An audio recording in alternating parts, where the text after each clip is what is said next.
We're going to be talking about restoring upland oak forests, and today's webinar is made possible through the North Carolina Tree Farm Program, and we'll get everything introduced here in a minute.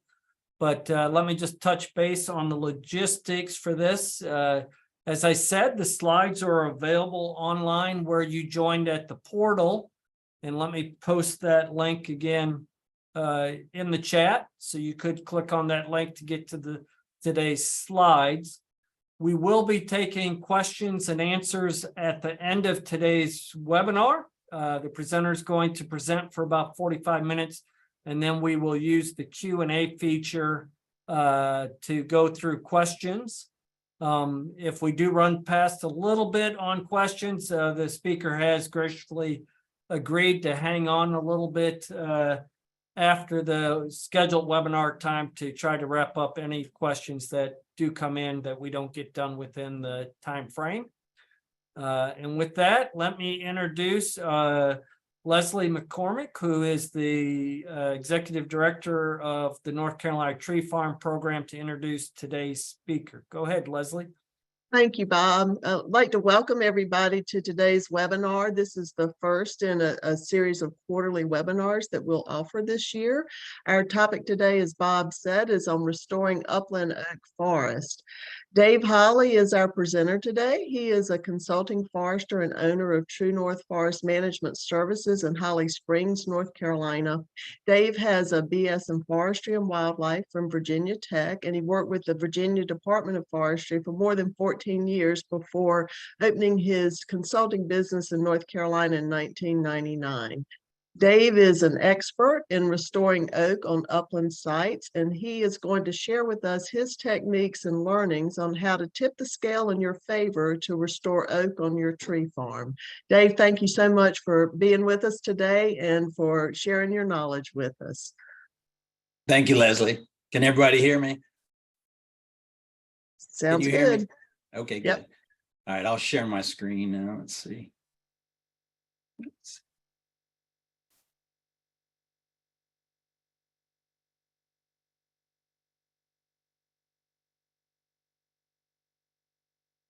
Can you see my screen? We can, Dave. Okay, good. All right, thank you. Well, thanks for the welcome. Again, my name is David Holly. I'm a practicing forester in North Carolina, consulting forester for the last 23 years, and then 14 years as a service forester for the Department of Forestry in Virginia. I'm super passionate about the topic we're going to talk about today. I'm super concerned about oak forests on the East Coast, and kind of want to share some of my knowledge and experience on trying to manage upland oaks, mainly how to restore them, and that it's more of a process than an event, and kind of share some of my learnings.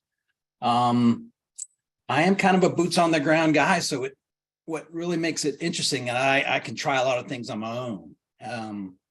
And actually see it happen. One of the things I find out about this modified oak shelterwood system that I use with my clients is it checks a lot of boxes for them. I find out that I can create wildlife habitat by increasing the complexity and diversity of the understory. I can create multiple revenue generating events over a period of time instead of one single event. Aesthetics.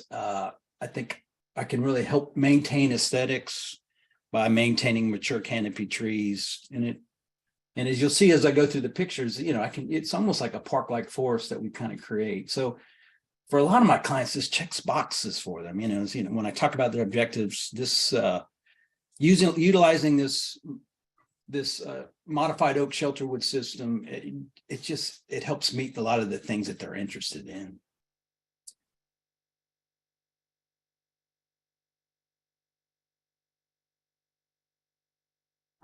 I'm trying to get it. Okay, my bad. Let's start a little bit with the challenges of restoring oak. The biggest challenge is that this is if you clear cut an existing oak forest and expect it to come back in oak, that's not happening. I mean, it's just the chances of oak regenerating back in a mature oak forest unless you have existing oak regen is zero, or it's so unacceptably low. And there's a lot of reasons for that, which I'll talk about it, but it's just, oak is just not it's a very slow starter, and everything else outcompetes it. So for the most time, I'm in a clear cut, especially in North Carolina, you clear cut an oak forest, it's not coming back. You have to baby it. You have to grow what I call an oak garden in the understory before you remove the overstory. Again, it's more of a process than a single event. And what I mean by single event, it's not a clear cut. You have to have multiple treatments, including prescribed burning, for it to work. It's fairly complicated. It really requires professional guidance. But I mean, that's why you're a forester. I think, you have those skills, the silviculture. This is what your clients are coming to you to provide that guidance. So I was going to kind of share my process, and I challenge each of you to look at your existing upland oak forest that you're managing or in charge of, and hopefully maybe think about utilizing this technique to actually restore it. The other concern about oak is it's a very high demand. It's used for many products, and I think this is accelerating the harvesting of this, and I'm not sure it's on it. I can tell you right now, it's not sustainable. Let me this is I got this from the White Oak Initiative. It doesn't include North Carolina, but I think this graph probably represents most of our region. But what this bar graph shows you, if you can see it, is that most of our oak forests are, in the 51 to 90 age range, and that we have not many oak forests in this lower bracket here. We've got a lot of oak forests, but most of them are immature. In fact, I think 75% of them of oak forests are in that 50 to 90 age range. But this is why we're really, why foresters are concerned about oak, and why I think the White Oak Initiative got started in the first place, is that our future is not very bright. If you kind of look at this graph, what this shows is that acreage, when the current 51 to 100 year acreage forests are replaced by the current ones. So this is just kind of looking in the future, and you can see that the blue represents current, but in 50 to 70 years, they're not being replaced. And I think a lot of that has to do with the fact that we're not currently restoring them sufficiently, that we're not using the proper silviculture. And again, it's clear cutting and walking away is not going to restore oak. So we have to use some modified systems to help this process work. So my sort of takeaways from existing oak forests is that white oak forests are largely mature. 75% of them are in that older age class. We don't have a lot of oak regeneration. These older oak forests are not being replaced by younger ones. Competing species like maple, yellow poplar in particular in my area, beech, pine, are shading out oak forests and keeping them from becoming a dominant species in these newly regenerated stands. The economics of oak, basically a high demand, is putting a lot of pressure on extraction, and I think we're cutting more than we're replacing. So really, white oak, in my opinion, doesn't have a bright future unless we start doing something now. Because in 10 or 15 years, there's going to be some extreme reductions in oak numbers. So reversing this decline in white oak, I think it's possible, but we're going to have to work at it, and we got to have to do something different. And that's what I want to kind of introduce to you today, is some of the techniques I'm using to help restore oak. So what do you have to have? What are what I call the prerequisites for restoring an oak forest? First of all, you got to have oak in place. You have to have probably a dominant oak forest.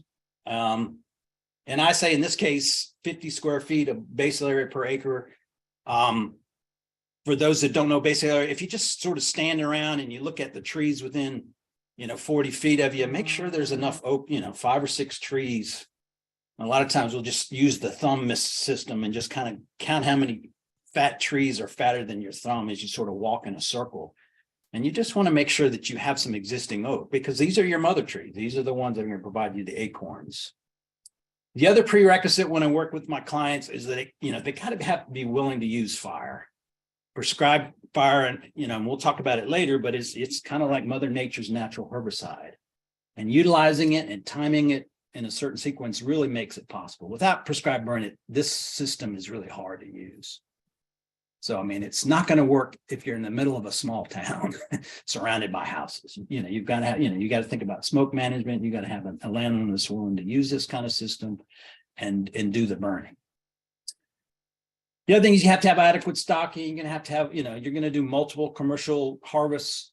In this case, almost 3 different harvest systems. And, you just want to make sure it's adequately stocked.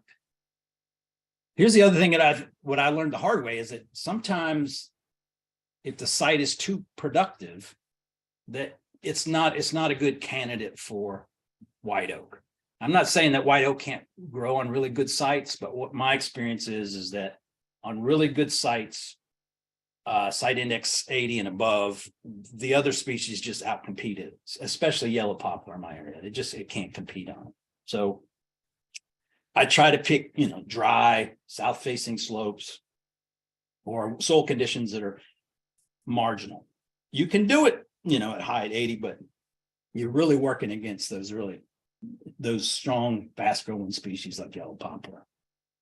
Hey, Dave, Yes. real quick, question is, when you refer to white oak, are you speaking about the white oak group or specifically Quercus alba? Quercus alba, yeah.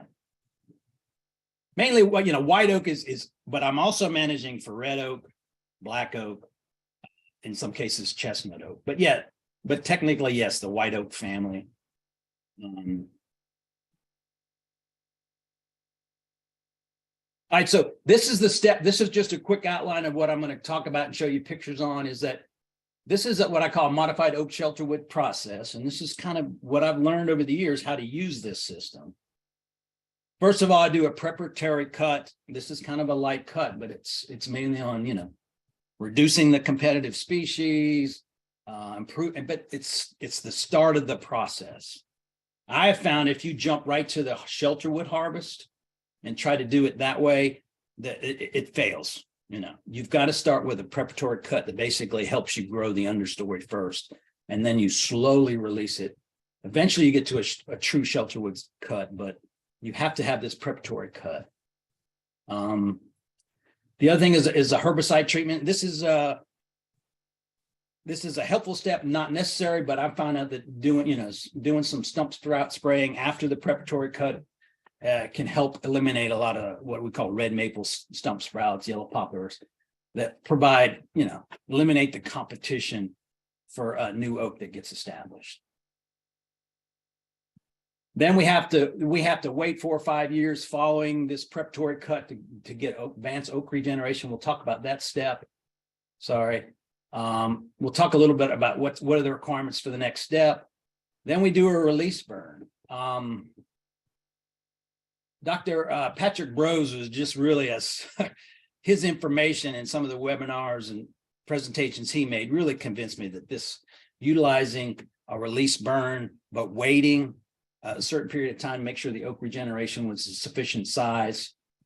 He really turned me around and helped me understand how that's so important. So a big shout out to Dr. Browse. And if you can get any information from him on, papers he's written, I believe he's with the U.S. Forest Service, but he is awesome. And he's certainly been a quiet mentor to me.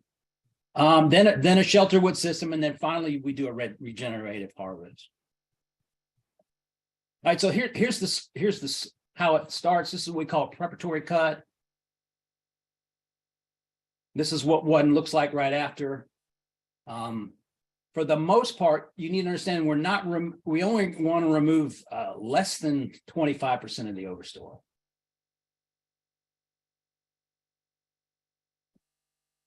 Here's what a preparatory cut looks like. You can already see those stump sprouts. Those are the things that if those are maple and yellow poplar and beech, those are some of the things that we come back within a year and try to treat to kind of keep those from being strong competitors. Red maple in particular in my area is really a strong, with the stump sprouting in there can be super aggressive and take up a lot of space. Okay, so the preparatory cut, which I call the stage one, is, try to do it before age 80. You focus on removing undesirable species and seed sources, and that's, maple, beech, yellow poplar. Anything that's suppressed, weak, or codominant. Now, here's the most important thing is you got to remove all the understory and midstory. And for some folks, that's challenging. What has worked in my favor and where I work is that I have access to whole tree chippers. So there's a fuel wood market, there's a pellet market in my area. So a lot of that understory species, small diameter, poor quality hardwood that some of you can't get rid of, I can get rid of, which is to use this system, it's almost critical. It really makes my job a whole lot easier when I have that access to that market. But basically, we're improving the conditions for oak regen. Again, you've got to maintain at least 75% of the canopy. You want to avoid large gaps. And what I've learned that the hard way is if I get the gaps too big, then I get what I call yellow poplar plumes. It's like it's too much sunlight. Yellow poplar is just right there ready to go. And those of you know yellow poplar, its seed is viable at least for 7 years. So just imagine 7 years of yellow poplar seed in the ground, just waiting to go. So another picture of a preparatory cut in the wintertime. This is kind of what we remove. We do a marked thinning. Initially, we started marking trees to cut, and then we learned quickly that psychologically, if you're a forester, you understand what I'm talking about. But we started marking trees to leave. That way they cut everything except the trees that are marked. But in this instance, when we started, we marked all the trees to cut. That was something I learned the hard way. I hate to say it, but it's depressing to mark, ugly trees. All right, so this is kind of what the canopy looks like before the treatment. This is after. I mean, again, that's 70, 80% mature canopy, but you're allowing that, what I call diffuse sunlight, to get to the forest floor. This is what the understory looks like before. This is what a typical upland oak site looks like in North Carolina. Very dense. My understanding is just by removing the midstory and understory, you can increase the sunlight to the ground by at least 10 to 15%. Okay, this is 1 year after. You can already see the major change. You can see this is probably middle of the day, but you still got lots of shade, but it's what I call diffuse sunlight. And that's critical for oak. If you put too much sunlight in there, the other species just outcompete it.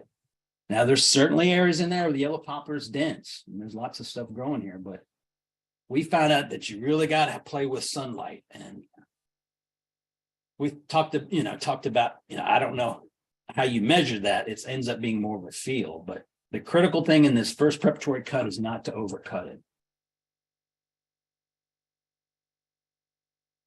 This is what's really helped me in my area is the having a whole tree chipper, to be able to take that small wood and chip it up. And we get paid for it. So it also helps economically. This is 1 year after, and you can already see the advanced regeneration that's occurring.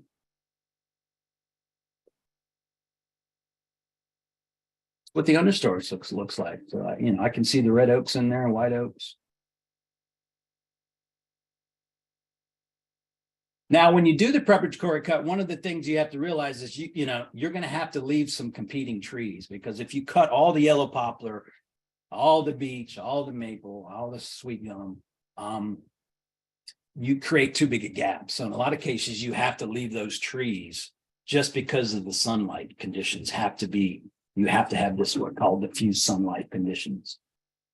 So yes, you do have to leave some yellow poplar. You do have to leave some, so that you don't create too big a gap opening. Because if you do, then you get this yellow poplar that just completely takes over a site, or at least that one area that you opened up. Here's another picture after preparatory cut.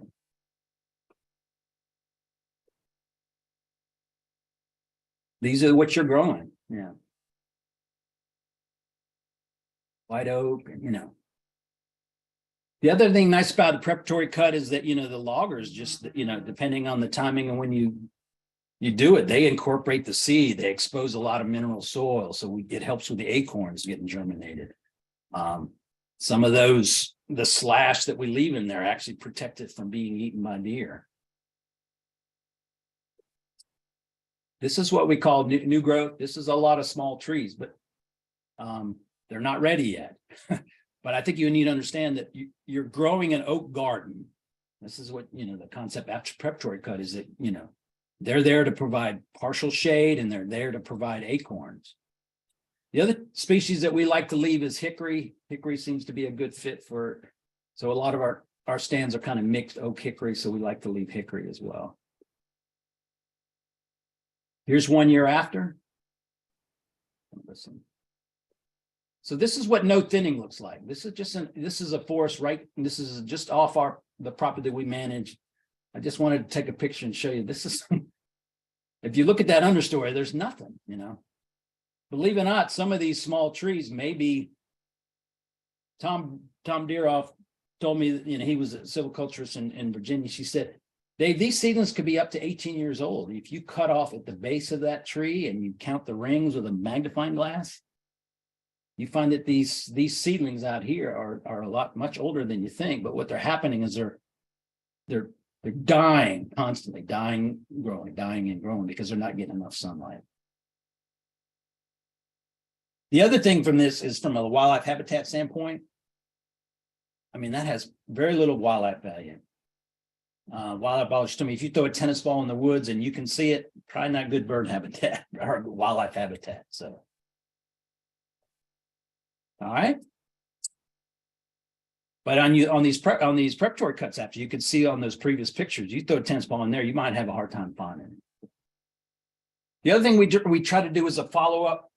Following the preparatory cut, we try to like to treat the stump sprouts of poplar, maple, and sweet gum. You just have to use a herbicide that has no ground activity. Glyphosate is a good one.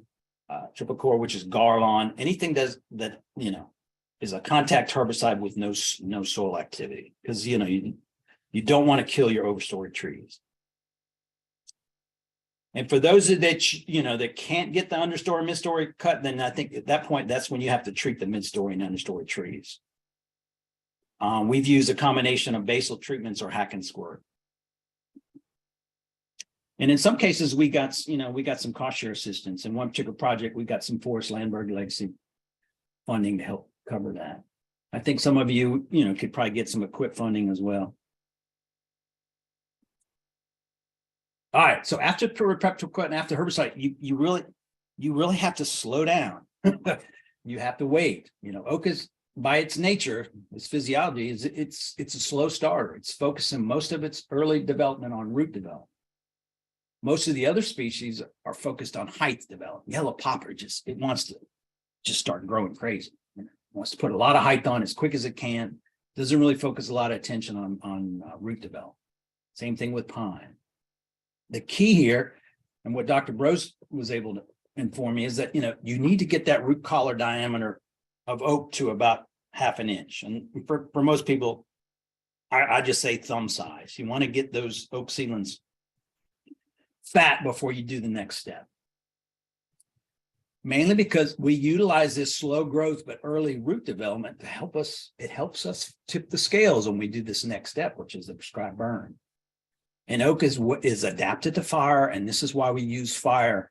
But we have to wait until the root collar diameters of what we call in the oak garden that we're growing are at least 1/2 inch in diameter. And this may require up to 3 to 6 years. So there's sort of after you do the preparatory cut, you got to wait and you got to inventory it and you got to inventory until you feel like you're comfortable that you could run a fire through it. So this is 4 years after a preparatory cut. And then all you guys are going to say, if you can see it, this is full of yellow poplar. But underneath it is a lot of oak. It's working. It's underneath there. It's just kind of hanging out.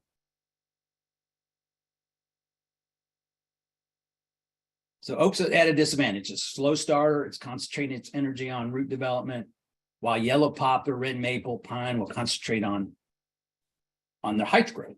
And this is why when you do a clear cut of an oak stand, why oak rarely comes back. Because all these other aggressive early trees are focusing all their attention on height growth. And this is how they've adapted, over the years, is that if they can get that height growth and they can basically shade everything out, they're successful. But this difference in initial growth patterns basically leads to oak's demise, because it usually gets shaded out if over time. So this is where this waiting period, letting the roots develop, we're about to tip the scale. I got this actually from Bro's presentation once, but here's just an example of what the root system looks like. The difference, like this first one here, this is a white oak, this is a red oak, this is yellow poplar, and this is red maple. You can just see that the oaks, their root system is a whole lot more advanced than these two seeds.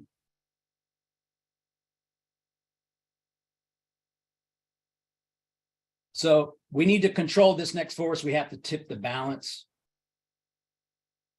So now we're ready. We've done our inventory. We found that, we got a really good, oak in there. The root collar diameters are good. Another indicator is the oak is 3 to 4 feet tall. But we're ready for this. And this is, this is the, what Dr. Bros refers to as the release burn.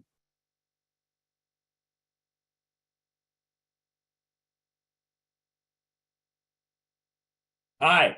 Here's the big key on burning is a winter burn is going to do no good for you. You've got to do a spring, or what we call growing season burn, following the preparatory cut and following that waiting period. And our ideal time is, most success is, right after, from basically bud swell on known oak species to full leaf expansion. We actually find, sometime late March through May in North Carolina is a good time frame. Early April is ideal. For those of you who live in North Carolina, I think we're way ahead of normal right now. We're probably 3-4 weeks ahead of what's normal.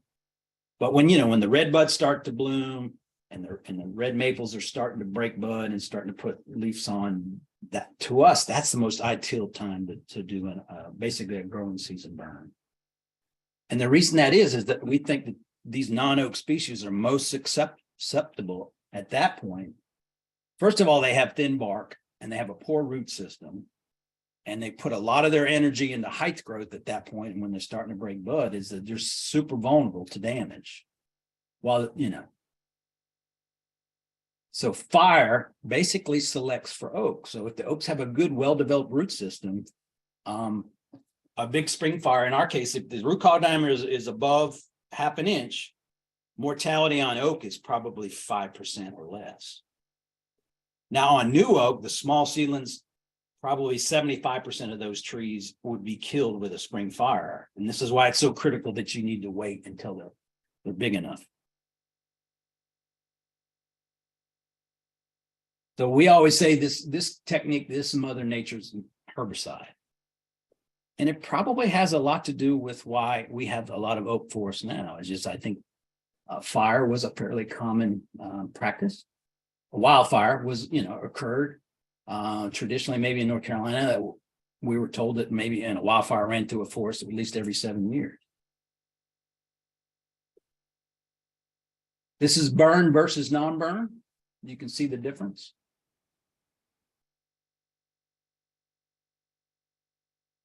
This is 1 week after the burn, and it's already starting to green up. We have smoked literally the yellow poplar. All that's really tall seedlings are yellow poplar. This is why, oak is, it likes fire. It's fire adapted. And this is 1 week after the burn. This little red oak is sprouting back. We get a lot, you get a lot of top kill, but it resprouts from its root. The nice thing about oak is that, the cotyledon's underneath the ground, so you get a nice straight stump sprout that comes out of the ground. There's another little red oak coming beneath the circle. This is another really kind of interesting graph that I showed, that Dr. Bro shared with us.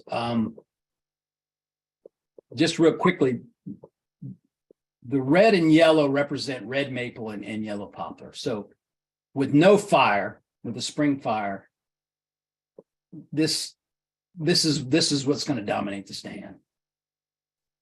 This blue represents oak and this gray represents hickory. And so this is a low intensity fire. This is a medium intensity fire, and then a medium to high. We always try to achieve sort of a medium to high. So we want a very, very hot fire. We like the early spring. We like fairly low humidities. We need a little bit of wind to push it through, but this is where we tip the balance in oak's favor. So a hot spring fire, we can basically tip the scales in oak's favor. And look how much it's the red maple and yellow poplar responded. So really hot fire in the spring really basically flips the whole thing. This is basically no fire. This is like probably a low intensity fire. We've had some of these, and we've tipped the scales a little bit, but we preferred all these burns that we got really hot.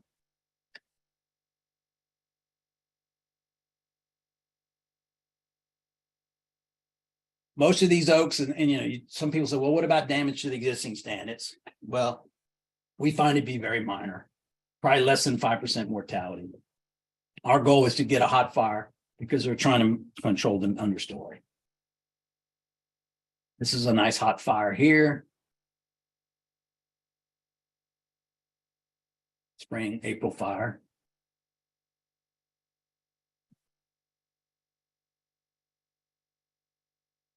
This case, pine was a problem, so we actually killed a lot of pine.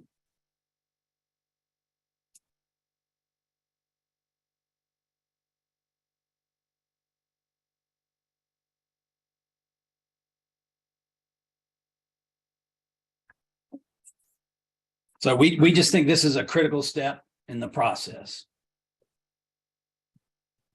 So this is 2 months after the burn, and you can just see the oak is just going crazy. We have a nice oak garden. We've tipped the scales. This is same 2 months after. We've really killed a lot of the yellow poplar, but we've and this is still, this is after the preparatory cut. So these are all, we still have 75% tree canopy. All right, so the release burning strategies for oak is the thinning. The preparatory cut paves the way, fire do its job. You have to wait 4 to 5 years following the thinning, and the reason that is to get the roots to get strong enough that they'll re-sprout following the burn. You got to make sure you have oak regeneration. You got to wait till the root collar diameter is, right around 1/2 inch. Then you burn in the spring during leaf expansion. We have found out once you get full leaf out, the shaded conditions just don't make it. You just don't get a good enough burn. So some people may do summer burns and be successful, but we find out once you get that total leaf expansion, the relative humidity stays high because it traps moisture. That's why that spring, there's still a lot of sunlight on the ground. You still have a lot of flashy fuels, leaf litter that's ready to, that's curly and ready to burn. That's why we find that the spring is a really good time for us in North Carolina. And we want a moderate to high intensity burn. And then we reevaluate 3 to 5 years, before we start removing the overstory again. In some cases, you may even consider a second burn, especially if the first burn wasn't hot enough. So the next harvest is it was probably the true shelterwood harvest. It's done after the preparatory cut. It's done after the release burn. It's once the oak has been established. It's 3 or 4 feet tall. The root collar diameter is 1/2 inch. At this point, we reduce the stocking by 40 to 60%, but we still want to maintain somewhere between 25 and 50 high quality oaks and hickory in our case per acre.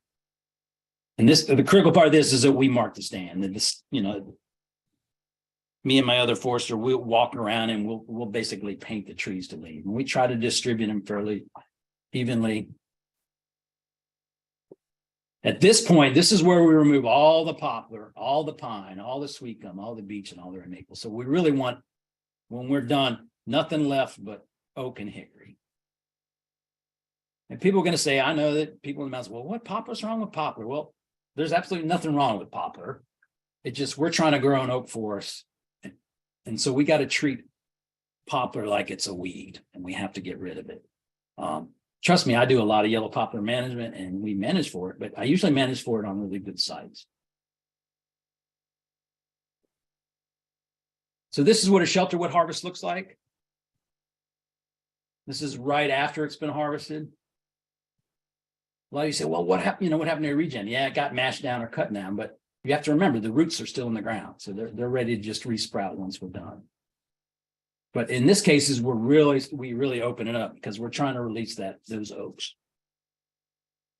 But you can't do it until you have a garden established. It's another look at a shelterwood harvest. So really the nice thing about this is a second income producing event. So, you know, you do the preparatory cut. Now this one, and then this second preparatory cut, you actually remove a lot more saw timber and logs. So when you start removing the yellow poplar, you know, you start increasing the amount of money that you're making for your clients. This is what a shelterwood harvest looks like. A lot more open. So it looks like a shagbark hickory there. But you can see we mark the trees. You see the orange paint on the tree. That way the logger knows he cuts everything except those trees. This is following a shelterwood harvest.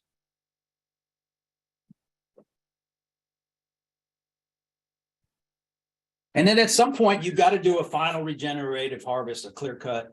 But it has to be done after preparatory cut, done after release burn, after the shelterwood, maybe one last burn after shelterwood cut. And then once you re-inventory it and you find you've got what we call competitive oaks. And Dr. Bro has some really, he classifies oak into 3 different classes. You know, read some of his papers, but he breaks it up into competitive oak. I think there's a new oak category, and there's kind of an emerging, there's a middle category. But you know, you got to make sure you got a lot of competitive oak, and then I think you can do a final clear cut. Now, if a lot of people, my clients, the way they look at the clear cut kind of stresses them out a little bit. So a lot of times we'll do, all right, well, let's do group openings. We can make smaller clear cuts. We can leave some mature canopy trees. And in some cases, you know, as long as you leave, you know, less than 10 square feet of basal area per acre, you can leave scattered mature trees and not really impact your regen.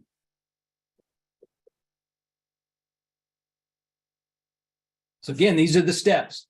Starts with a preparatory cut. Then there's a herbicide treatment for stump sprouts. Then you got to wait 4 to 5 years for the roots and the oaks to get well developed. Then you do a release burn during the spring, during leaf expansion. You do a shelterwood harvest. We've generally done them 5 or 6 years after the release burn. And we maintain at least 25 to 50 oaks or hickories per acre. And then at some point we'll do a final harvest. Again, the mighty oak was once a tough nut that stood its ground. So there's a lot of things working against oak from the start. So, I mean, there's a lot of things that want to eat it.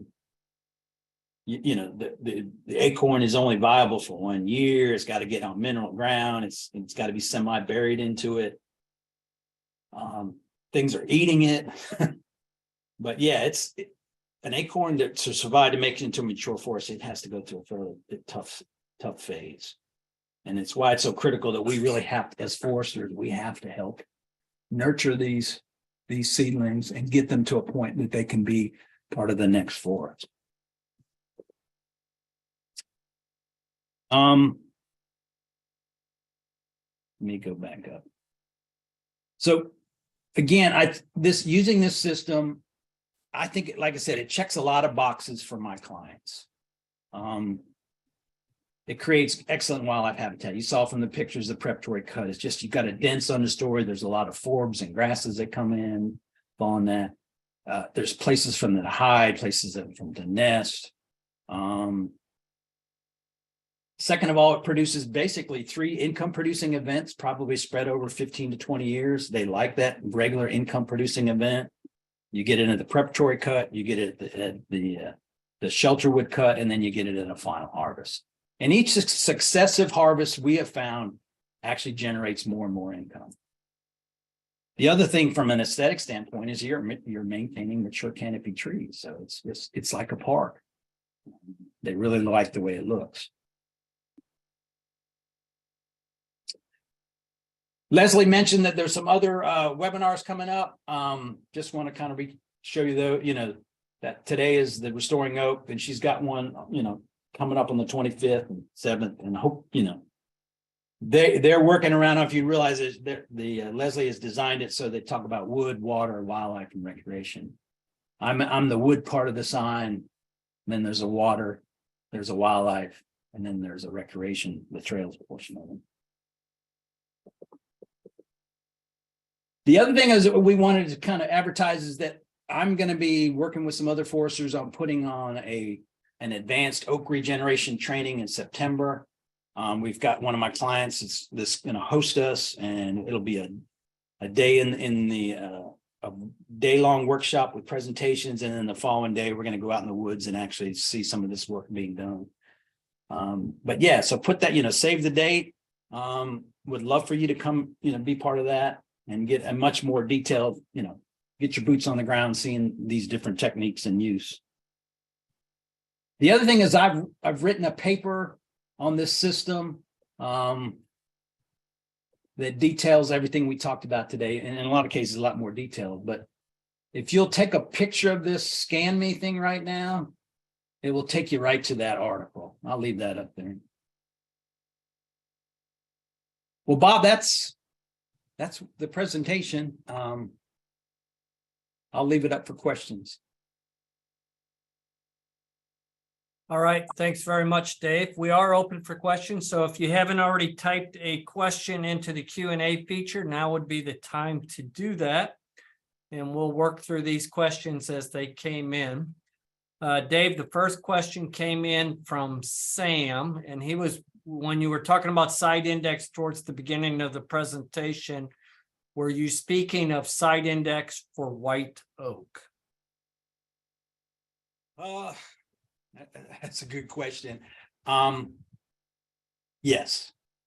I mean, technically, the lower the site index, the easier it is to regenerate oak. Site index is a good, if you measure it well, it's just what the ultimate thing of giving you a site index is that, when the site index gives above a certain way, your challenges increase. So that's the takeaway from there. But yes, I would say that's site index for oak. It might be for pine, but I mean, it's as long as is a really good site is sometimes not a really good candidate for oak restoration. All right, the next one is from Joe Cox. Prep cut, do you have a target basal area? Joe, I guess that's a good question. To answer that question, no. It's more on distance between trees, and it's more about single tree removal. I would say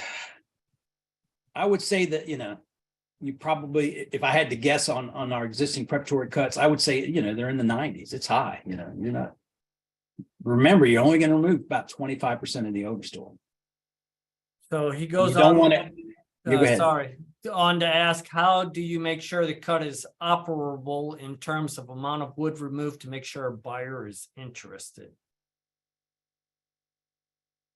Well, the biggest thing is you have to have volume. And in some instances, for somebody that you do this work, I've done this in conjunction with a pine harvest or a pine thinning, and they're able to do 15 or 20 acres on the side. But most of the loggers I work with love this system. They brag on it. They're excited about it when they understand what I'm doing. They're hopping off the skidder and saying, "Hey, I skinned this tree up, but I left this one. Is that okay?" So I mean, that's what you really want to do. Yes, it's got to be operable. Sometimes a smaller logger is a better work, but loggers will do it. And I've used, I've done, work with loggers that haven't done it. And, as long as it's marked well and they understand the process, monetarily, it's the first harvest is not a big money maker from my client. And we're willing to accept a lower per unit price because we need to get that first step done. So, and then later on in the process, to me, most loggers, hey, this is fine. This is like, this is like a select cut. And we're cutting a lot of good wood out of that second, what we call shelterwood harvest. So that the next question is from Sam, and Sam asks, how can you sell/market sale of only 25% of the overstory? I have.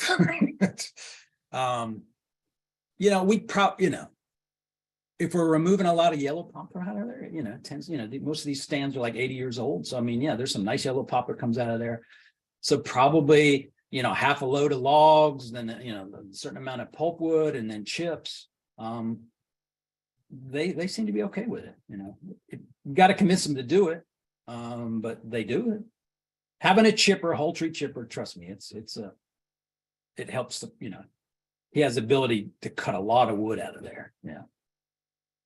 Next one is from Clyde Brown. He's wondering, can you let the mid-story lay on the ground? Certainly you could.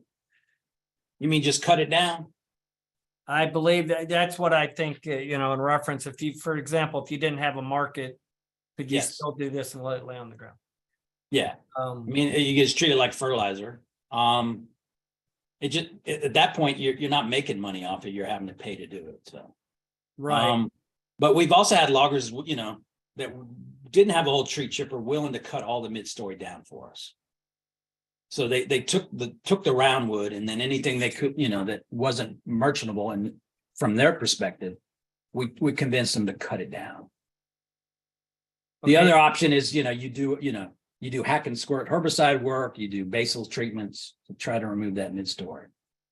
It was always explained to me is if you put an umbrella 100 feet in the air, it doesn't put a lot of shade on the ground. Where the dense shade that really impacts oak regen is the mid-story and understory. So an umbrella, 5 feet from the ground puts a lot of dense shade on the ground. So that's why it's so important that it's a critical step in the preparatory cut is the mid-story and understory is removed. And like I said, the research says that just doing that alone can increase the amount of sunlight to the forest floor by 10 to 15%. That's why removing the select trees helps increase that a little bit more. So Sonia was wondering, what is the market for understories and who wants the stuff? You're talking about the understory wood that we cut. I mean, it's all hardwood, but it would be fuel markets like, fuel wood for energy source. Down here, we have Inviva that use it for making pellets. Up north, it's just chipped and bloated into a van, and it's gone to like an electric company that they dump it and then they use it to burn to create heat and energy. So, I mean, it's a specialty market in my area, but it's really helped me market this shelterwood system in my area because I have access to those markets. I'm not sure I would be successful if I didn't have that market. So from Clyde, wondering, how do you deal with deer pressure?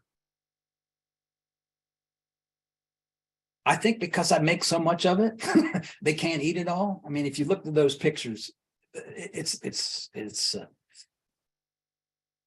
a garden, there's no, I have heard of folks that had, intense deer browse issues and they completely munch it down. But I think I've created so much browse and so much additional food for them that it's not an issue. Okay, from Sam, he also indicates they mark leaf trees. He's had trouble getting fuel wood quality stems cut, but can occasionally get loggers to clear cut and leave these small stems. I guess that was just a statement. Yeah. Next one's from Teresa Martin. This is in reference to, she mentioned clear cutting. You mentioned clear cutting does not facilitate adequate restocking of oaks. when then does the U.S. Forest Service proposes so much clear cutting?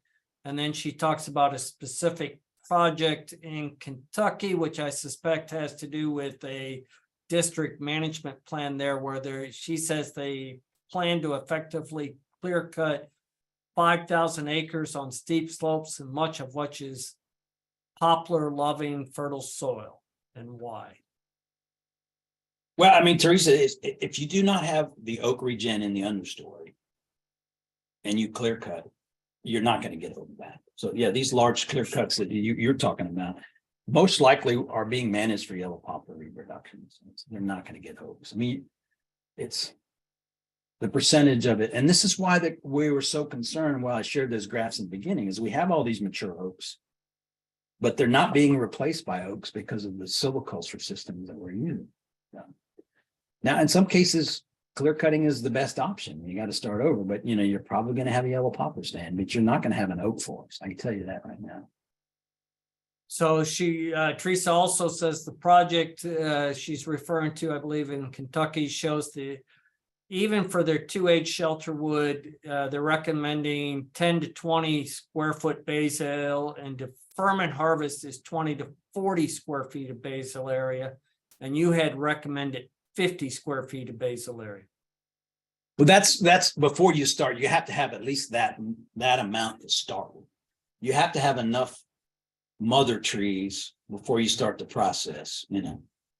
You can't do it when you look around and you got 10 square feet of basal area of oak, and everything else is poplar and maple and pine. So you've got to have well-distributed oaks throughout your forest before the system will work, because once you do the preparatory cut, they're the ones that are going to drop the acorns that are going to help produce seed.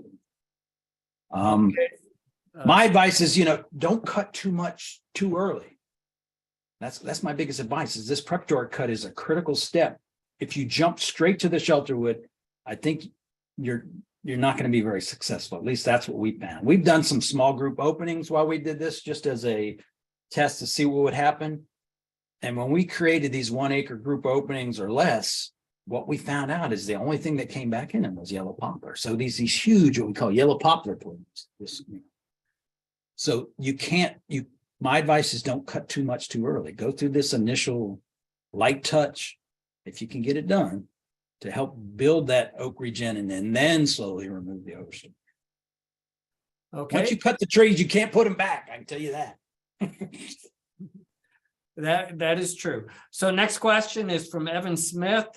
Should any prep work be done before the release burn to help protect the small oaks?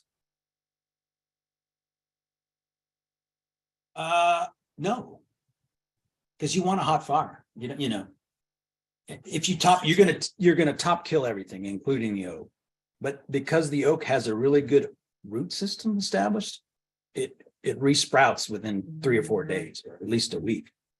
So no, there's no, maybe I don't understand the question. I don't know what prep work you have. I mean, you certainly got to put a fire line around it, but no, you want a hot fire, and there's nothing you can do to help. You want to basically get it hot enough that it kills it, top kills everything.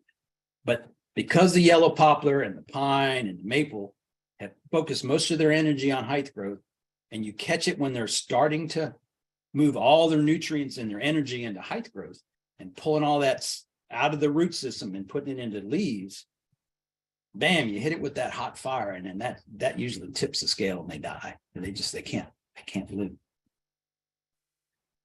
Right. And I think the point there, Dave, is as you had mentioned earlier in your presentation about, the way oaks grow is when they're young, they're putting a lot of energy into their root system to build up that root system so that when the fire does burn off the top, they will sprout back with a hardier seedling. Next question is from Hannibal. What can you do to ensure that there is enough fuel to burn at a moderate to high intensity? Well, usually we find there's enough fuel because, again, we're waiting 5 or 6 years. So you're getting a lot of leaf litter that's fallen. That's the other nice thing about leaving oak, is that oak has this nice curly leaf system that kind of sticks up out of the air. there's a lot of air space in there, so it creates a nice intense fire for us. So really waiting actually helps build up. And then you can see, there's plenty of fuel to create a nice hot fire. All right, the next question is from Jonathan Murray. Do you think slow timber harvesting, example, hand felling and high grading practices 70+ years ago contributed to the mature oak stands we have today? And the more efficient mechanized harvesting equipment has contributed to the decline in oak forest? Jonathan, I agree with that statement. As much as I hate it, I think that actually high grading might have an impact on oaks regenerating, because what that happened is it ended up being leaving a lot of poor quality trees in the woods, but it created that diffuse sunlight conditions. And if there was enough oak that they left, certainly I think you could have considered it a preparatory cut. Yeah. I think wildfires had an impact on it. I think woodland grazing had an impact on oak regen. Ultimately, I think in some areas that American chestnut die-off was basically a lot of that was replaced by oak because a single tree dying and then oak getting established underneath that dying tree. I think there's a lot of factors. But yeah, I think now that we come to a mechanized logging system that's very efficient and we get these nice clean clear cuts, the problem is that when you clear cut an oak forest and if there's no oak regeneration underneath it or you haven't managed for it, the chances of that coming back are so low that it's not reasonable. This is what concerns me and a lot of foresters across the East Coast, is that if we don't start changing our management techniques, the oak forests are going away. 10, 15 years ago, we're not going to have this, and we're just not going to have those forests unless we start now. And it's critical that we're at a critical time. And especially you young foresters, you're at a critical time, and that without your help and managing to get these oak forests regenerated, they're not going to be there 50 to 100 years from now. All right, next question is from Preston, is wondering if you ever incorporate shortleaf pine into your oak hickory stands. Yes, we love shortleaf. I think shortleaf is another good tree to leave.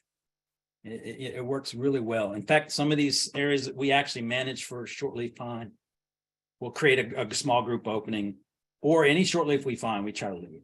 Yes, shortleaf works well with this oak shelterwood system. They got small crowns. They can certainly live a lot longer than loblolly, so they're a nice fit. So Dan, his question is wondering, does hot fires mean long flame lengths? Yeah, I'd say 6 foot would be ideal. Hot, scary hot. I mean, I'm hot. Question from Jonathan Murray. What type of firing technique do you recommend? Back, strip, head fires, etc. Brandon Price does all my burning for me. And once you're safely back, he does, we try to get some hot fires going, some good head fires. You want to get it pretty hot. So, I mean, once we're safely, we let it rip.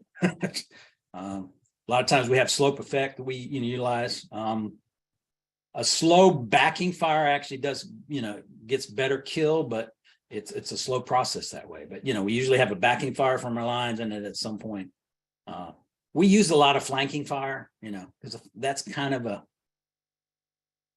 it's a combination of a head fire, but it's controlled, We certainly don't want a head fire, we don't want to run a head fire to the whole thing.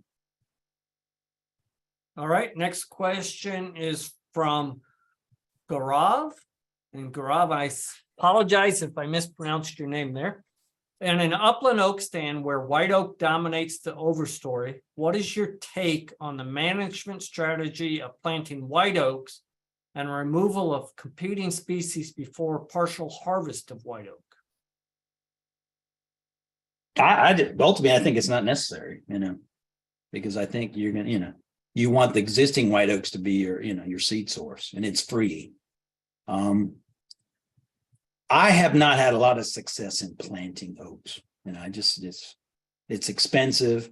You know, you need to protect it from deer. And you're planting, if you're going to plant it before you do the preparatory cut, you're planting in condition where they're not going to thrive because they're not getting that diffuse sunlight. I just wouldn't recommend any planting. I just try to work with what you got. That's my advice. Okay, next question is from Clyde. Burn crews are required, but almost non-existent in Pennsylvania. Are there alternatives? To burning? Yeah. Herbicides. I mean,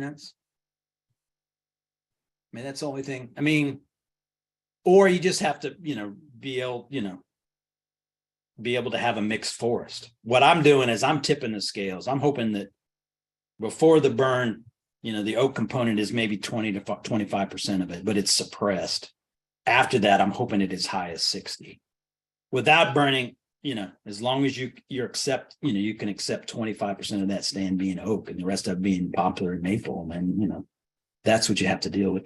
You have to deal with the conditions that you're working. Having fire is a critical step in my process, and not having it, certainly changes your ability to take advantage of oak being fire adapted. Next one is from Tony, and Tony's wondering, how concerned are you with damaging the veneer value of residual oak overstory trees? Do you take steps to avoid fire scars to veneer quality trees? I get the simple that is no. I'm not too concerned about it. The other thing you have to realize that a lot of these forests that I'm working with are high graded. They're high graded oak stands. So I don't have a lot of veneer quality trees. But in most cases, even with the fires we use, we have very little stem damage, even fewer mortality. Now, what I have seen is on the preparatory cut, when we leave yellow poplar, we certainly get some fire scar at the base of those trees. And by the time we do the shelterwood cut, yes, there's some basically butt rot at the bottom. And so what happens is a lot of times, even a veneer sod trees, they have to cut that 3 or 4 feet off at the bottom. But there's still a veneer quality saw timber tree above that fire scar. All right, just to let everybody know, this is the end of the hour of the webinar, but we do have some questions we'll continue to go through here with the presenter. But if you do have to go, thank you for joining us. And please remember to go back to the portal and complete the process if you're looking for your continuing education credits, or just to complete the post survey to give us a response on how you thought today's webinar went. So we'll keep going here. The next question is from Clell, and would you suggest a burn before the prep cut to reduce fuel loads and allow acorns to reach the bare soil for germination? Yeah, Clell, even Doc Patrick Brose recommends, he has 2 different burning schemes, and one is actually a burn before the preparatory cut. So yes, it could certainly improve the conditions for generation of oak.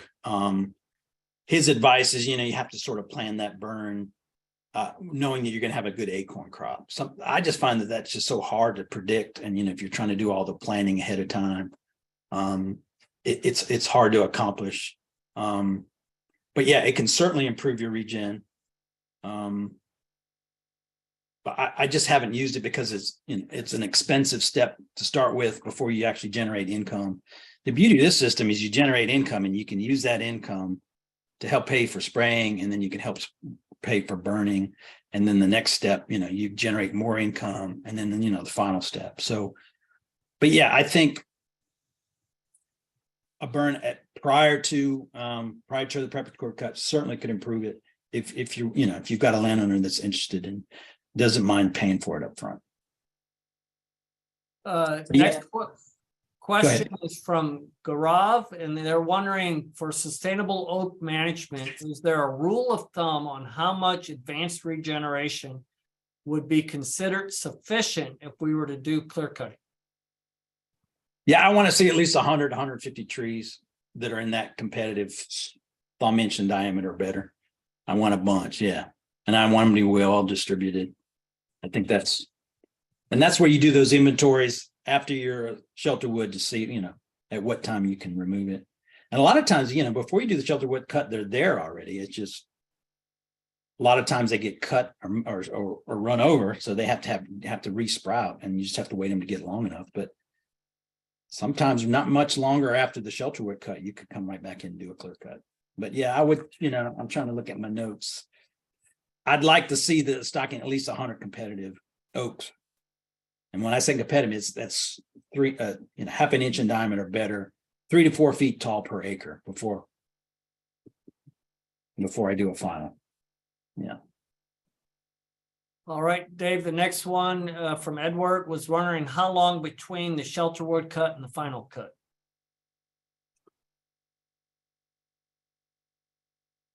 I haven't decided yet because I haven't done a final cut yet. So, but I'm fine. I'm thinking probably 4 to 5 years.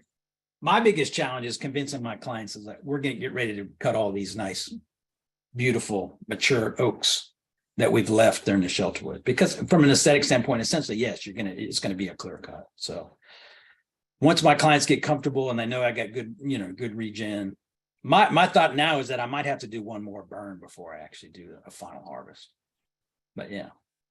So yeah, I think sometimes as little as 2 years, you might feel comfortable going ahead and do a final harvest, or it might be, as long as 6 to 8, especially if you try to incorporate another burn into that. Because what you've done is that yellow poplar will come back, because in a lot of cases you had to leave the yellow poplar during the initial stages. So even after the shelter wood, the seed is viable. So that's for 7 years, that's yellow poplar seed is still there. So maybe running one more fire before you do a final harvest is a step that I haven't done yet, but I'm thinking that I might want to try. Okay, next question is from Donna. She's wondering what number of oak seedlings on a per acre basis over a ½ inch do you like to see before you do your first burn? 100. Yeah. Yeah. Yeah. So in this process, question from Susan is, do you have to manage for deer as well?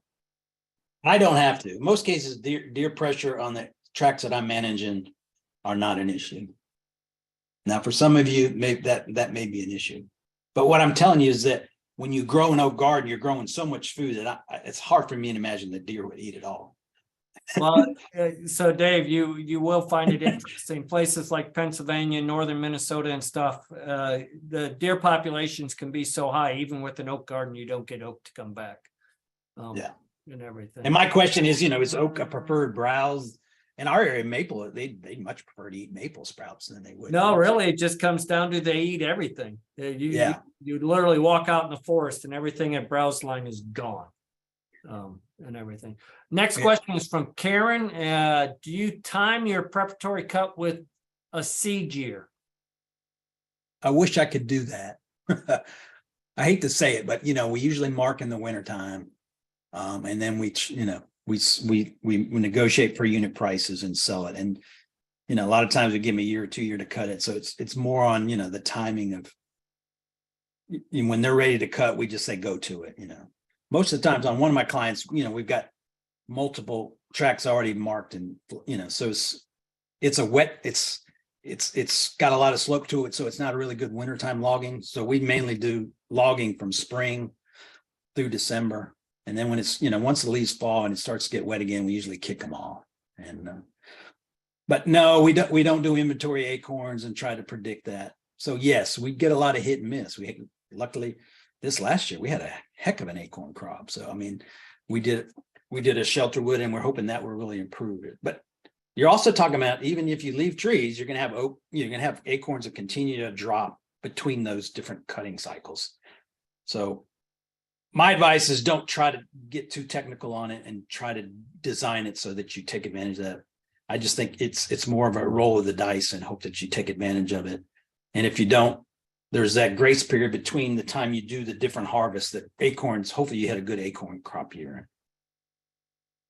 Okay, next question is from Evan, who's wondering, would you ever do any planting of acorns or oak seedlings? I would say never. it just takes a lot of energy and it takes a lot of money. I think if you had a landowner that's interested and it was a small piece, I would probably rather see him plant acorns than I would seedlings. And there's some good techniques. I mean, you got to make sure first the acorn is viable. I mean, there's techniques where you fill a jug full of water, a bucket, and you collect the acorns, you drop them in there. The ones that sink to the bottom, those are viable. And then, you got to have to get it in the ground a certain distance. Forestry suppliers, I actually saw the other day, they have an acorn planter. So technically, I guess you must load it up like a gun and just push it into the ground and it puts. So yeah, I think I would think of it with more of as a hobby than it was on large scale. I mean, trying to do that on, 30, 40 acres, I just don't think it's practical. But if it's a woodland hobby forest, you're only talking about 3 or 4 acres, then I think planting acorns would be my first option. And if he wanted to, fool around with planting seedlings, he could, that's okay too. Next question is from Sam. How will you transfer clients 10 to 15 year long oak regeneration efforts through your retirement transition? Well, I have a transition plan, and that is I hired Ben Manus almost 2 years ago, and I'm mentoring him through the process. So he's an NC State grad in forestry, and I'm teaching him this process so that he can continue this on with my clients. So Sam, you're wearing me out because I'm probably going to retire in 5 years, and again, this is a process. This is not an event. So but thank God, Sam, Ben is going to be, he's going to take over my business, and he'll hopefully carry this tradition on. So. Next question is from Brian, and he's wondering if spreading out the income was not an issue. Is there a real need for the shelterwood cut? Can you just be as successful doing a final release cut, clear cut, and getting oak recruitment into the next stand if you had that good heavy oak sprout regeneration? Yes, I think you could, because we've seen such great oak regen in some of our preparatory cuts. Is that some of the foresters I've shown it to, it's like, well, Dave, you can clear cut this, and you got an oak forest. So yes, as long as your inventory is higher, I just it's another income producing event, and I've got loggers that are willing to do that next phase. But I think certainly, yes, that's possible. Okay, next question from Zachary. Is Roundup that important for limiting the impact of stumps? Some properties have well water in use. What's the consequences of not putting herbicide on stumps? I think it's a step that helps the process. It's not a necessary step. I just know that maple in my area is super aggressive, and they can take up a dining room table area space that hopefully, an oak seedling could try capture. So we don't spray everything. We just, the most aggressive stump sprouts, we try to spray, a year or two after the preparatory cut to eliminate those stump sprouts. But, that's a step you can eliminate if you're worried about well water. I mean, the literature on Roundup is it's a contact herbicide. It's not supposed to move through the soil. Same thing with Garlon. Garlon might be because of the issues with Roundup and people saying, we like to use Garlon. We also like to use basal treatment. So it's just, you're just treating the bark. You're not broadcast spraying. So, but it's a step you could eliminate if you felt concerned about water quality. Next question is from Greg, wondering how do you incentive loggers to do the various cuttings? I'm not sure you can incentivize it other than, you're willing to work with them. You don't, my philosophy is, treat them as a partner in the process, explain it, and so that they are engaged in it. As long as I can sell it on their timber buyer, and we can negotiate a price, probably the way you incentivize it, you just don't, require the best possible timber prices. Hey, getting this done is more important than how much I get paid, I guess and hey, would you try it? And let's start off, in the beginning, I actually, the chips I gave away, I didn't even get paid for them because it was so important for me to get rid of it that I was willing to give him that wood. So, and then, then all we negotiated was the roundwood prices. So, I mean, that if that's an incentive, I'd say utilize it, because again, it's so important that you got to get rid of that mid-story. Give it away if you have to. Because if you don't, then you have to deal with it, and then it's a cost. Okay, next question is from Michael. Can you do a chemical TSI instead if the prep cut is economically not feasible? Yes. You just have, you're talking about you'd use herbicides to kill all the mid-story and understory. Yes, you could do it. But you're only going to increase the amount of sunlight by 10 to 15%. So getting some of those overstory trees cut out helps get a little bit more sunlight down to them. Yeah. Next question is from Dan, how have you been successful at convincing landowners to embark on a multi-year process? Seems like most are kind of event oriented, one and done kind of thing. I think once they see it, they'll fall in love with it. I think this is what I found. A lot of them are a little bit leery about it, but like I told you earlier, it just checks a lot of boxes for landowners. It's good for wildlife. You maintain mature canopy trees, so the aesthetics are great. Instead of one income producing event, yes, we could have made one big income producing event that you spread it out over time. Generating income is not a high priority for most of my clients. I mean, it's important, but it's aesthetics, wildlife habitat, and any kind of forest landowner survey will tell you that those are the important things. And so to me, this is just a perfect fit for a lot of my clients. You have to pick and choose the clients that you use this for, because it is a long process, and they got to pay you probably a little bit more money to make, help them through this process, but they absolutely love the results. Okay, next question is from James. He says he came in late. Was anything covered on firewood or converting basal area to a cord of wood? I'm not sure I understand James' question. I mean, could they remove the mid-story and understory through a firewood operation? I'm sure. Maybe that's what he's getting at. Or talking about, Cutting, yeah. About basal area, how much basal area you're removing. Is there maybe reference to, instead of as a basal area, it's based on, how much cords of wood to remove?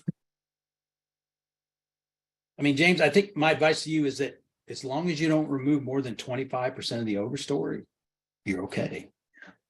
Just pick and choose, if you're going to cut a tree for firewood, make sure that you're not going to cut 3 or 4 trees in a grouping that's going to create too much sunlight. It's almost like single tree selection. You're going to go around and remove trees. Unfortunately, yellow poplar is not, it's okay firewood. It's not great, but getting rid of your high competitive trees is, would be a goal too. Unfortunately, the oak is the best firewood, and that's the tree that you want to leave. And, so, and hickory as well. So, it's not a really productive firewood cutting practice. Put it that way.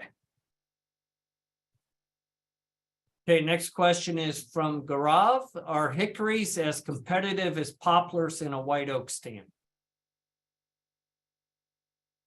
Based on my observation, I'd say no. Yeah.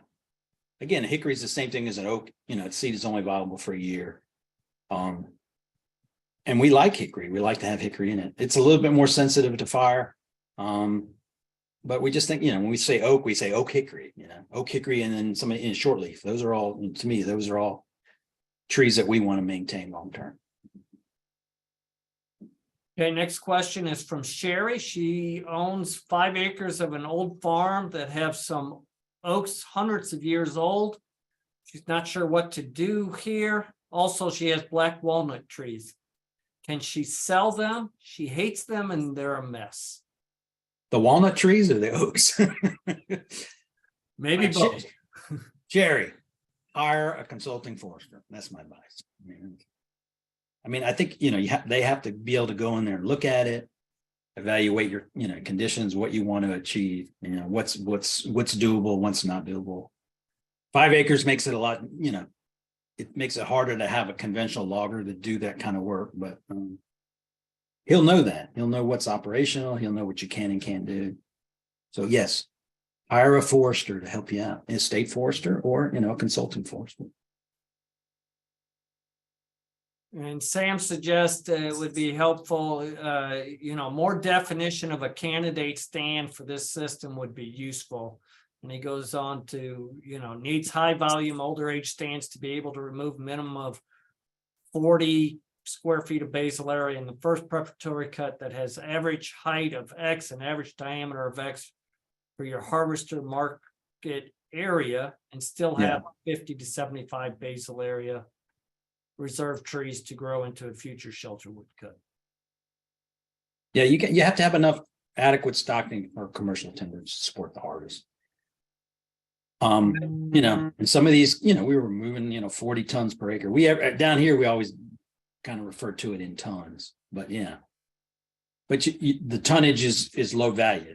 At each continuing stage, the tonnage gets more valuable because your better trees are being removed. So the next question from Zachary, and he's wondering, have you had to contend with Oriental bittersweet? In Pennsylvania, it's getting very widespread, maybe due to its presence in soil stabilizer seed mixes. Have you had to fight this invasive, and what worked for the scale of forest you work with? To answer your question directly, no, bittersweet is not an issue with some of what I'm working with. I have more problems with autumn olive.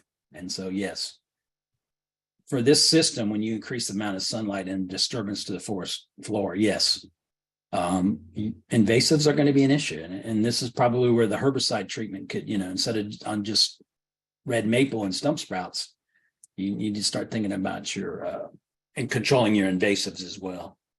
Because they will, wisteria is a problem in some of my areas, but autumn olive in some of my upland oak sites are very problematic. And so that we're having to use herbicides for that just to control those. Because fire alone will not kill those species. So you know that. So. Okay, question from Sherry is she's having a huge problem also with English and poison ivy strangling her trees. What can she do? Some of the vines are really thick. Well, the initial thing is, cut the vines, get a machete and cut them off the tree, and then treat the base, to keep them from growing back up. Get the advice of a forester, have somebody come out and look at the condition you have and just, provide some recommendations to you. But yeah, I've seen, English ivy completely engulf a tree, especially around a house. Same thing with wisteria. So yeah, it's usually start by cutting all those leaders, all the vines that are growing up that tree close to the base of the tree so that you kill the top part of it. A lot of those invasive species have to be in the air before they actually will flower and seed. So pushing it back down on the ground is usually a good initial step. All right, the next is from Jim Sheff, and Jim says, looking at this system through a natural areas management lens, he'd like to know your thoughts on avoiding the final overstory removal and allow a slow or intermittent reduction of canopy through repeated fires and natural disturbances. If the new cohort is well established, he thinks much of that should persist to take advantage over the long term. Yeah, Jim, I think that's fine. Be a forester, play around with it, do it the way you'd like to do it, Yeah, you could definitely slow it down and avoid even the final harvest. Like I said before, I think as long as the residual basal area was below, 10 or 15, it's essentially a clear cut anyway. So, but in your case, it sounds like you'd like to slowly, progressively remove the overstory in a more natural process.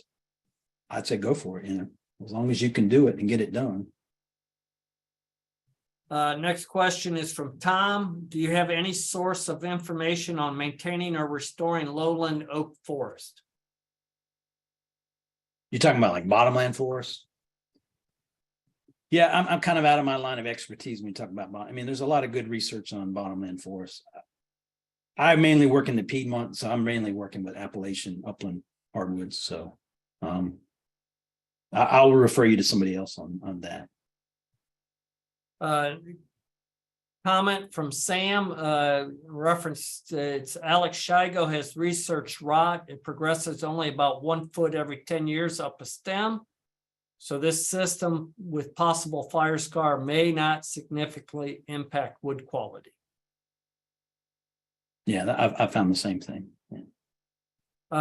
Question from David, can you burn before the preparatory cut? Yes. Yeah, look at some of Dr. Patrick Brose's information. He's got 2 burning. I just utilize his release burn, but he does talk quite a bit about how to use basically a preparatory burn prior to a harvest. And it's mainly just to create a better seed bed for oaks to germinate on. But yes, it certainly can be done. So another question from Sherry. She says, who do I contact to sell the black walnut trees? So Sherry, not knowing where you live and things like that, you might want to reach out to your local cooperative extension service or state forestry agency to get a list of consulting foresters that might be able to help you with the management of your property and selling your trees. Got anything you want to add to that, Dave? Nope. She lives near Gastonia. Yeah, Sherry, if you reach out to the State Forest Service or Cooperative Extension, they should be able to provide you that list of consulting foresters. Or you can just Google consulting foresters here in North Carolina, and you can find a list of consultants online. Yeah. Shout out to ACF. ACF has a find a forester. If you go to North Carolina Association of Consulting Foresters, they have a find a forester section. You just type in your county and it'll tell you all the ACF associated consulting foresters in your area. And ACF is basically a gold standard for consultants. So I try to push people towards consulting foresters that have the ACF designation. And so, Dave, you do have one person asking for if you do work outside of the state besides North Carolina. They live in Tennessee. If you'd like to share your contact information in case anybody wants to reach out to you, that would be fine. The answer to that question is no. I try to stay within a couple hours of where I live. I'd certainly be willing to talk to you on the phone and give you advice, but ultimately you need to hire a forester. Share with them that article I wrote on how to use this system. Just when you go outside the state, you know, as a consultant, they'll just tell you lose that expertise. You don't know the markets, you don't know the prices being paid, you don't know what's doable and not doable. You also get outside the range of trees that you normally work with. So my advice is always work with a consultant that lives in your area. I'm certainly willing to, you know, talk to you about the system in more detail if you're interested. Maybe you even be willing to attend the more advanced oak regeneration course coming up in September, but hire somebody local. That's my advice.